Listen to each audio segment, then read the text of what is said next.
At the same time, we could put B1 up on the screen. This is how Zohran was closing out his campaign while Andrew Cuomo was threatening New Yorkers. Here you have Zohran walking across the Brooklyn Bridge and, out of the clubs, dancing with everybody and being out and about with taxi drivers and really just trying to be, in the streets with the people. At the same time, you had Hakeem Jeffries, continuing to be asked about Zohran and whether he sees him as the future of the party. Hakeem Jeffries did very belatedly and very begrudgingly endorse Zohran in this race and get behind him once the writing was on the wall and it was absolutely inevitable. Let's go ahead and take a listen to what Hakeem Jeffries had to say. This is B2 about Zohran and the future of the party. Do you see Mamdani as the future of the Democratic Party? No, I think the future of the Democratic Party is going to fall, as far as we're concerned, relative to the House Democratic Caucus and members who are doing a great work all across the country as it relates to our need to both take back control of the House, but in doing so, make sure that we're communicating to the American people like we understand you deserve better than the country that you have received. This guy is just so lame. He's just so bad at this. Yeah, but the sad thing is he's going to be the major beneficiary of a lot of this because it'll look like the midterm. I mean, unless there's some Hakeem Jeffries movement in the House of Representatives amongst the Democrats, and they actually would pick a new leader, which I honestly think that they should. I don't think they will, though. He unfortunately does. I think he's going to get away with this. I don't know if Schumer will, because he could have a primary challenge against him, and he may not run again for re-election.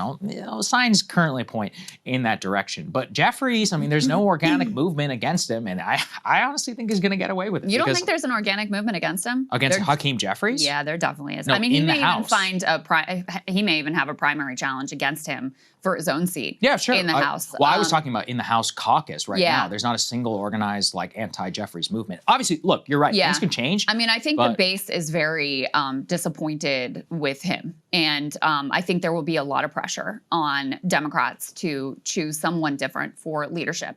And you'll also have these primaries playing out where I do think some incumbents will probably, I think you're going to have some Dem Tea Party vibes and some incumbents taken out and new renegades coming in who will be like, absolutely not. Am I voting for Hakeem Jeffries or in the Senate? Am I going to vote for, Chuck Schumer? I hope to see it. I would love to see it. I do think that his position, both as a member of Congress, but also as leader of the Democratic Party, given how lame he's been and how trashed the Democratic brand is and how disgusted the Democratic base is with him and, how poorly he's been able to stand up in Trump 2.0, I definitely think that his, not that there's any guarantees, but I definitely think that his leadership is at risk here. And the way he's played the Zohran thing has been pathetic. And I mean, that actually in and of itself tells you something about his concerns, because part of why he didn't want to endorse Zohran appears to have been that he wanted to get a guarantee from Zohran that he would not back a primary challenger to Hakeem Jeffries. And as far as we know, he never secured that commitment from Zohran, but it tells you he's looking over his shoulder, towards the left of the party too, and worried that he could be taken out in a primary challenge, which I do think is a distinct possibility.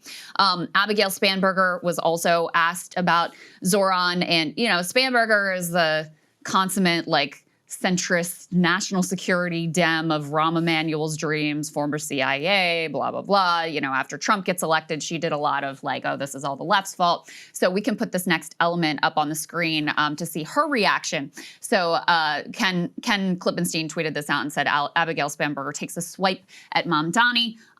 When she got asked about him and his impact, she said maybe he should be a Democrat, which I don't even know what she means by that. He literally won the Democratic primary. So, lady, what are you talking about? In any case, acknowledging when pressed that Mamdani is in fact the Democratic nominee, Spanberger said that for all the talk, including from within the DSA itself, about the DSA's growing power, she doesn't see democratic socialism on the rise. She argues there's a level of dishonesty dishonesty in some of the big promises Mamdani is making that she's worries could hurt Democrats with voters long term, saying the reason she doesn't have a Mamdani-style proposal for government-run grocery stores is because I couldn't ever pass it. People do want us to be aspirational and dream big. They also don't want us to lie to them, she told CNN. When you have a party that makes promise after promise and then say, oh, we pass it in the House, it's not our fault, vulnerable people believed you. Maybe he's going to get Albany on board with totally refinancing public transportation, but there's a lot of people who believe him. And so, I mean, this is kind of standard centrist ideology of like, well, big things aren't possible, so we shouldn't even put them out there. We're going to nibble around the edges. And I just think, this is a country that just elected Donald Trump, who was a bomb to the system. Like, that is the whole purpose of electing a Donald Trump, is that people are disgusted with it the way things are. They don't want you to just like manage the status quo and take around the edges. They want something that is more transformational. And so even if you feel like it's going to be a difficult fight or it may even be impossible, you have to at least offer people some sort of aspirational vision for how you're going to do more than just, the like palliative care and manage the decline of the empire at this point. Part of the fight, which I think is always missed by a lot of people, is not all Democrats have to be the same. A Democrat who's going to win the Northern Virginia electorate should not look like Zohran Mamdani. And Zohran Mamdani, or the New York City Democrat, should obviously not be the person who is going to be running, let's say, in the Midwest, right? That's why not all of these people can or should be the same. That's the entire point of living in a pretty diverse and very different country locally. You can nationally stand for sort of principles. On the point about like promising things, I don't know. I mean, to be honest, I'm seeing a lot of hopium that's being drank by, I think, a lot of the progressive left, and I do think they're in for a rude awakening. I mean, the vast reality is that he does not have the significant amount of power to enact the most, the biggest promises of his campaign. Like, even in terms of freezing the rent, part of the cope is always like, well, he's not going to freeze it for everybody. It's just going to be on rent-controlled apartments. It's like, yeah, well, unfortunately, because the system of New York is so governed by all of these various different councils, neighborhoods, and other like, NIMBY style stuff that's built into it, that the net result is probably going to be some sort of, organic market increase in the rent. I don't even think it's necessarily his fault. The rent's been going up for every single year, since that happened. But that's, I don't think it's particularly a good look. Free buses and MTA, the vast majority of the funding from that comes from Albany and the upstate. Like, why would they necessarily want to play ball? The feds are saying that they're going to cut the amount of city services to you. Like, the truth is I think that the mayor in New York has the absolute most control, and even then, not a ton when it comes to crime. Like, that's basically it. And, in a lot of ways, like, Eric Adams most well understood the job because it was schools, and it was also kind of just being like a hype man for New York. Like, I'm not saying he's a good person, but like, that's all he really focused his time doing, was being a commercial salesman for the city. But yeah, I mean, I don't think New Yorkers would say he understood the job, since he ended with the lowest approval rating of any mayor in history. Sure, but whenever it comes to like, what do you actually have power over? Picking up trash and crime policy, like, that's basically it. Like, you don't have, and schools, okay, I'll give him that. Which, by the way, Zohran wants to do away with some gifted and talented schools. So I think the bet is that, like, you got a taste of the strategy when Hochul had to bend the knee to Zohran and came to his rally and was met with chants of tax the rich. And Hochul is facing a primary. But she's the person who could actually do that. Hochul is facing a primary challenger from the left. Yeah. So that's where the, the hope that you can actually push Albany to enact the policies that, yes, Zohran would need and able to deliver. Now, some of the things, the grocery stores, he will be able to deliver on. He's actually already identified the funding. Right. The rent freeze is, something that, like, through the Rent Stabilization Board, he should be able to accomplish. Now, they're trying to stack the board with opponents of it, et cetera. But that is something else that is within the power of the New York City mayor, has been done in the past, and should be something that he can accomplish. The childcare is probably the biggest and most challenging one. That does require action from Albany. And so, yeah, that's part of why what happens in the election tonight, look, Zohran looks very certain to win, but his margin and how strong of a victory, that's where those things start to matter. Because he needs not only to win, he needs to send a message that I have a powerful coalition behind me, and you, Kathy Hochul, are put on notice that if you don't tax the rich and bend to our program, then you're going to face political challenges. We'll see. And I mean, that's, it's you a know, I big mean, we just state. talked about like Hakeem Jeffries worrying. Very likely Richie Torres is going to face a primary challenger. You know, Dan Goldman, who's another one who wouldn't get behind Zohran, that guy, Brad Lander, is going to challenge him probably, and he's going to have a very difficult time. I would love to see Mr. Levi Strauss-Forge. Yes, indeed. Yeah. And, the question there is only whether you have two progressives that split the vote. But I think if you get just Brad Lander in against him, he's basically toast. So those all send a real, very strong message to cynical political actors that you'd better work with these people and not be the roadblock to their ambitions. That's where the bet is. Now, is it easy to, no, of course it's not easy. It's incredibly, it's what he signed up for is incredibly difficult. I think your point about Trump in some ways, like kind of bailing him out and giving him excuses for, things that won't go, because there will be things that don't go the way he wants them to go. There's no doubt about that. And so having a narrative about why it hasn't lived up to the aspirational promises that are being, put out there on the campaign trail, I think that will be actually a significant benefit to him as well, and is a good point. Well, that's part of what's annoying is like I don't think this guy's going to succeed. I mean, I hate to piss in everybody's cornflakes, but like New York State legislature has a total authority to raise taxes. Also, this is part of the thing. I have a very limited experience with the state of New York, but as I understand it, the tension between upstate and the city is like the central thing in Albany, and in particular, the New York State legislature, because of the representative system in the Senate and with the governor from where they are, they do not like to not just bail out the city per se, but they in particular don't want to be seen as acting entirely on their benefit. There's an entire like white working class constituency outside of the city of New York, which the state politicians, people like Chuck Schumer, Kathy Hochul, they don't spend most of their time in New York City. They spend it in Buffalo or in, Plattsburgh or whatever, like way up in the north near the Canadian border. And the reason why is there's a ton of votes out there that have a very distinct set of like wants, circumstances, population, just totally different, right? These are like rural areas. And so they have competing interests a lot of times with the city. And there is kind of a rivalry within. Again, I'm just relaying kind of what I understand, the people who have worked in New York State politics, like generally. So from that point of view, I mean, look, the net result is he has the most control over the cops. He has the most control over city services, over schools, and like, yeah, sure, I'm sure I can throw some culture war, create a transgender transition fund, which, I guess is democratically representative of that population, but for the New York City state, or for New York City, like generally. He can do some virtue signaling on ICE, but he doesn't have a ton of power, like at the end of the day, with NYPD. And yeah, I mean, you can end gifted and talented. Congratulations to the Asians of the city of New York. Like, that seems to be it. Like, to be honest, I really don't see very much. Now, can he be a spokesperson and use it as a bully pulpit? Yeah, he absolutely can. And that has power. How can we deny that?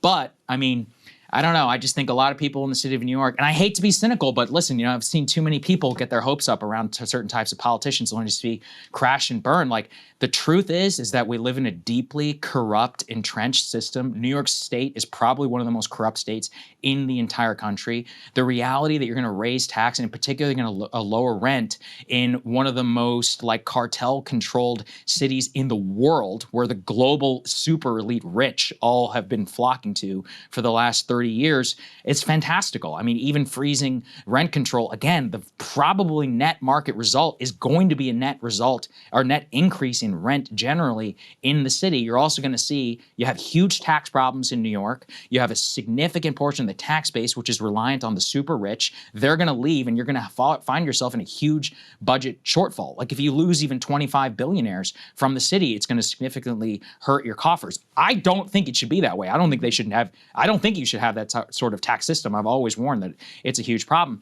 A lot of businesses and others, the city employers, like, there's a reason that he's been cozying up to these people in some ways, because he knows, like, they can destroy your life. Like, all they have to do is pull 10,000 employees out. You lose a huge portion of the tax base, the developers. I mean, this is just the reality, I think, of what it means. And I don't want to take anything away. I'm happy that people have some hope left in politics, but just seeing like seeing all of the different roadblocks that you face. I mean, think about this. If you got your hopes up about the president, that's the most powerful man in the world. And 90% of the time, they can't get shit done whenever it comes to what they want. And this is a local politician, you know, with no statutory authority, no veto capacity, no taxation, no foreign policy, nothing. The alternative view, which is that Zohran has a much better relationship with Kathy Hochul than Bill de Blasio had with Cuomo. Yeah, they that's fair. hated each other. They did.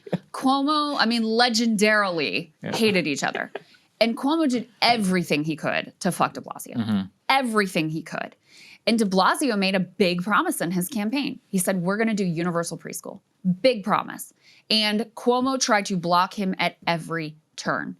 And even with that incredibly aggressive adversarial relationship and a lot less of a mandate and a movement behind him and political power that Zohran has, he was able to do it. He was able to accomplish his goal. And now you do have universal pre-K in New York City. It's a fantastic success. It's been incredibly important. You know, it's one of the most impressive things that a local city government has been able to accomplish in recent years.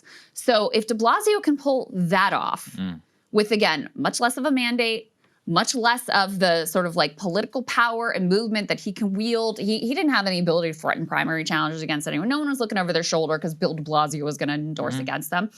And you had Cuomo, who was just like a legendary asshole trying to stand in his way. If he can pull that off, then yeah, I think Zohran can pull some things off as well. Here's the question. Listen, did he get any real benefit from that? Everyone hated Bill de Blasio. And the problem in New York City is it's an expensive shithole. But Saagar, the residents in New York City did get universal pre-K. Okay, but they didn't appreciate it all that much. Bill de Blasio was not, particularly popular. But this program has been extremely impactful. So Zohran, I think, has a lot more going for him than de Blasio does. And we're going to see. You know, that's, like I said, the real question for him is going to be, how big of a mandate does he have tonight? How much does he transform the electorate? You know, and what does that mean for, a youthful energy around him and his administration? How's he able to govern? And is he able to apply pressure to Kathy Hochul, to Albany? And is he able to sort of set the agenda in a sense where people's political benefit is to work with him rather than try to stop him? And to my mind, you already have seen that. I mean, even the fact Hakeem Jeffries felt the need that he had to endorse him is very telling. Kathy Hochul being at the rally with Bernie and AOC, very telling. So, it's definitely going to be difficult. You are absolutely right about that. But I have much more hope than you do that he's going to be able to accomplish some key parts of his promises. And I don't think voters are stupid. I don't think that they believe any one politician is just going to wave a magic wand and make everything perfect in the city. But they want to see you out there fighting for the things that you claim to believe in and that you stood on during the election. I guess my worry is that a lot of these young people, part of the reason they're disillusioned with the system and that they think that a lot of this stuff is going to work is they actually do think that he can do them. And I mean, he's not dishonest, I guess, by saying he wants to do them. I believe him in what he wants to do, but I think they're incredibly naive as to the level of corruption and systems of politics and how the balances in our system make it nearly impossible for a local politician to be able to deliver any of that. I mean, even the pre-K thing, New York is not better because of it, is it? I mean, otherwise people would be super happy and be like, oh, what a great place to raise a family. No, it's a horrible place to raise a family. That's why a huge number of people who have kids left the city because they're like, this is a disaster after 2020. If universal pre-K was so attractive for children and for families in the city of New York and you have a net increase, instead you've had a net decrease of the level of people with children. New York is basically a playground for the rich. Their entire tax base revolves around. Well, and how can you possibly reverse that? Of Zohran is, you're right, New York City has been run largely, especially by Giuliani and Bloomberg and Eric Adams, as a playground for that is what it is. Who the policy has been catered towards.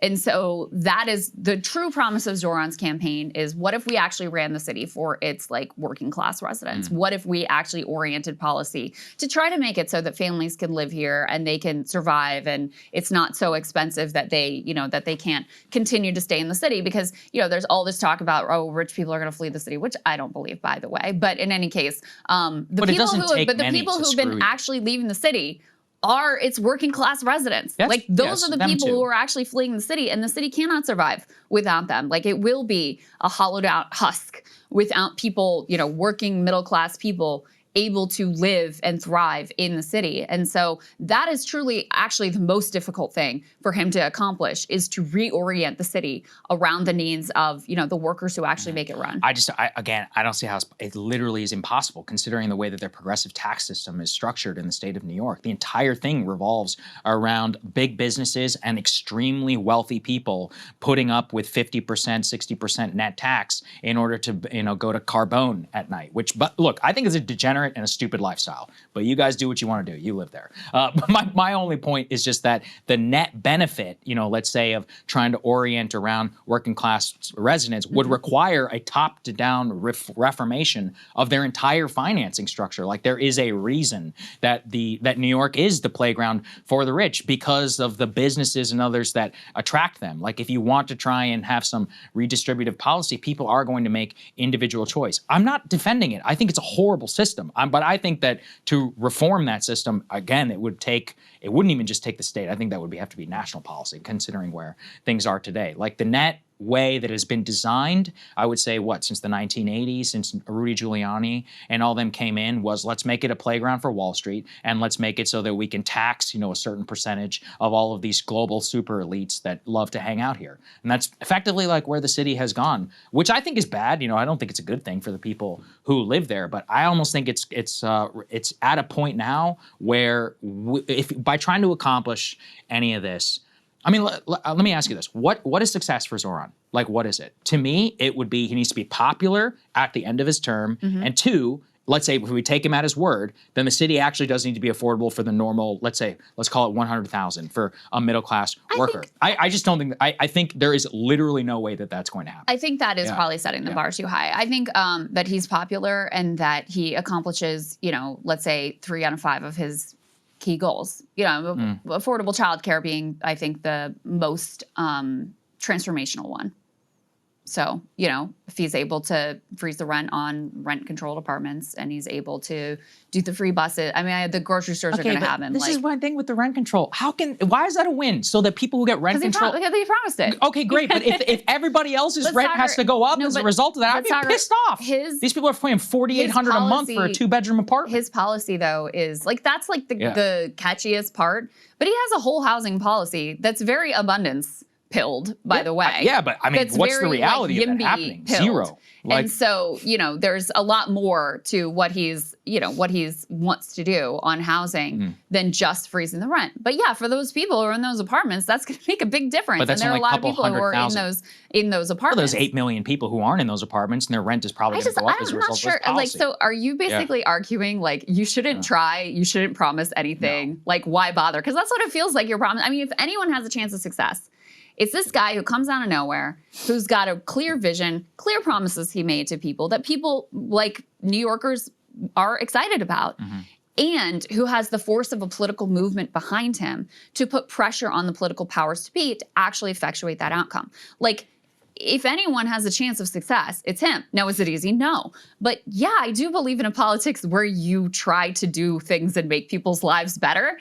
And I think it's sad to just have a nihilist view of it's not going to fucking work anyway, so why bother getting people's hopes up? Well, I just think it's more about, look, if you lived through Obama, I don't know how you can't be, where I am right now in terms, especially with this stuff. But where are you, though? What do you mean, with Zohran? You or just with think promises? People shouldn't campaign on doing positive things? What is your position here? Well, what did we talk about yesterday with voters? I mean, just a lot of voters are just literally just huffing a bunch of bullshit. They have no idea the reality of the city and the state that they actually live in. And so, yeah, I think they're in for a very rude awakening. I think that New York will be vastly more expensive in 5 years, not necessarily as a result of Zohran, but just organically. And that's probably going to be a net failure. And if you live through that and you vote for that, that will continue down, a dark path. You can fight for it if you like. So then what? Yeah. So what are the politics that you would support in that case then? For Zohran, is that what you're saying? Yeah, if you don't think that politicians should be trying to improve, making promises about, here's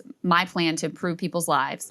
If you think that's getting people's hopes up, Like, what kind of politics do you Well, support? no, I support realistic politics in local state and state elections in particular, because that's part of what I'm saying is like the reality of affordable New York is something that you actually just don't have control over. And it's one of those where I think you could run for it as president, and I think you should. You have a much better chance and much more statutory authority, power to actually get a lot of that stuff done. That's kind of what I'm pointing at. He identified 5 things that are doable. Difficult, sure, but doable.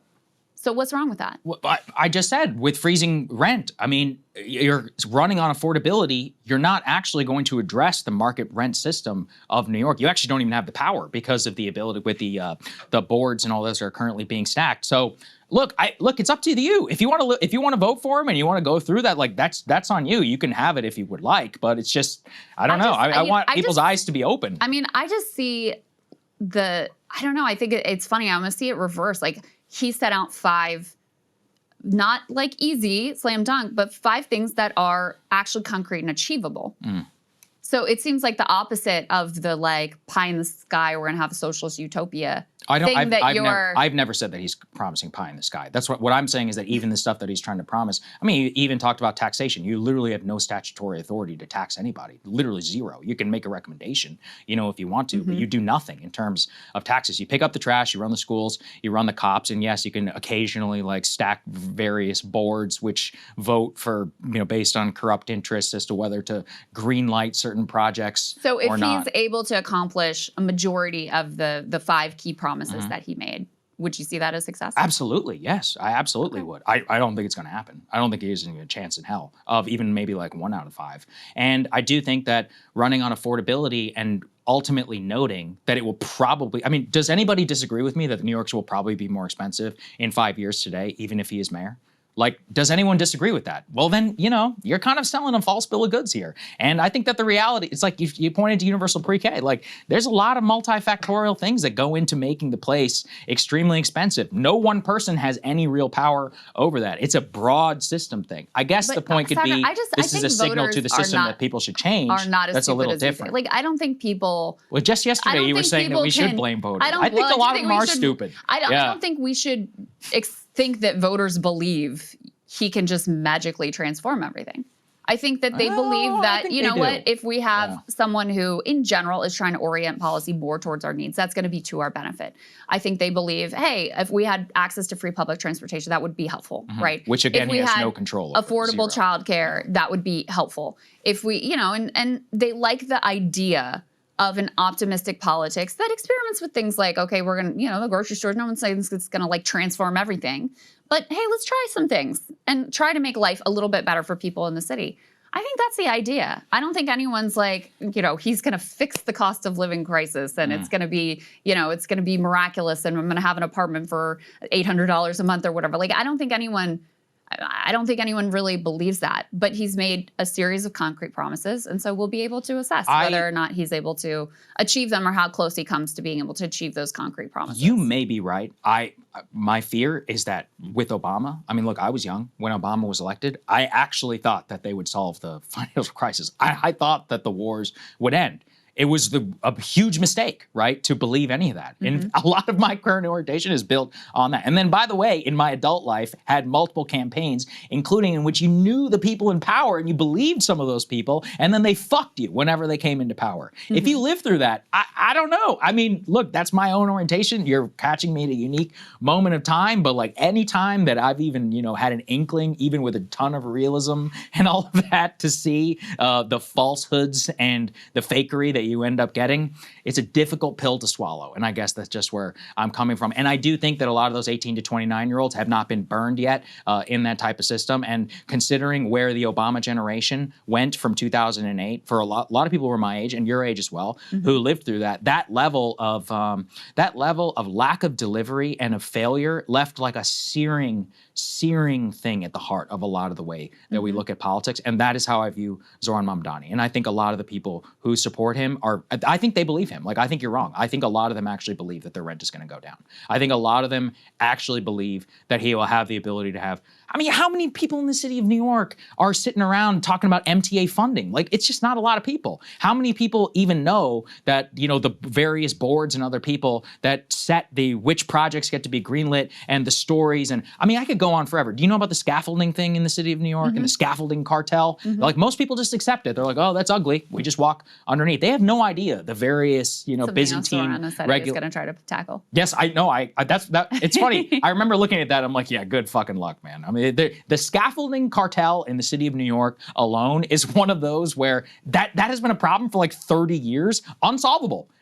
Do I think that he's going to do it? No, I don't. I think there's probably still going to be scaffolding there. Like, there's all these various things from the city is designed to basically protect itself from Zohran. I think in general, the financial system broadly of that entire place is designed, again, to protect itself from any sort of democratic input. I don't think that's good, and I think it's bad. I don't think that it could really be reformed until it's really at the federal level. Like, there's such a level of incentive and all of that built in to keeping these types of places the way that they are, that any one like local mayor, even though we may want to believe that, I don't see the evidence for it. Like, yeah, I think New York is going to be more expensive whether Zohran is elected or not. And if anything, I think Trump is bailing him out because I don't think he'll deliver on basically much. Yes, if he accomplishes even 3 out of the 5, I'll be honestly stunned. I would say he was one of the most successful New York City politicians literally ever. But the days of, like, even if we judge the great mayors or... Okay, fine. Not the great mayors, maybe in our view, but the good mayors in the voters' view is always what? It just comes down to crime. That's what they're like, oh, he lowered the crime rate. He cleaned up the city. They don't ever say really ever much about anything else. Like, it doesn't, you only have a significant amount that you can actually control. And to be clear, president is very different, but in a lot of ways, the same dynamics I'm talking about, they exist at every level of the political spectrum. And that's not to poison the well, I guess. I just want people's eyes to be open for the reality of what you're, not even what you're signing up for, but of what it even means to really participate like at a local level. You don't have nearly as much control as you think you do. And I think it's sad. I wish you had more. I don't hope, people. Huh? Don't believe in anything. Don't hope that you can believe. Possible. You can That's believe the message from Saagar today. You can believe what you want. Whether you will get any of what you want, I'm not so sure about that. Or if you do, it'll be very, very unique circumstances. Hey, if you like that video, hit the like button or leave a comment below. It really helps get the show to more people. And if you'd like to get the full show ad-free and in your inbox every morning, you can sign up at breakingpoints.com. That's right. Get the full show, help support the future of independent media at breakingpoints.com.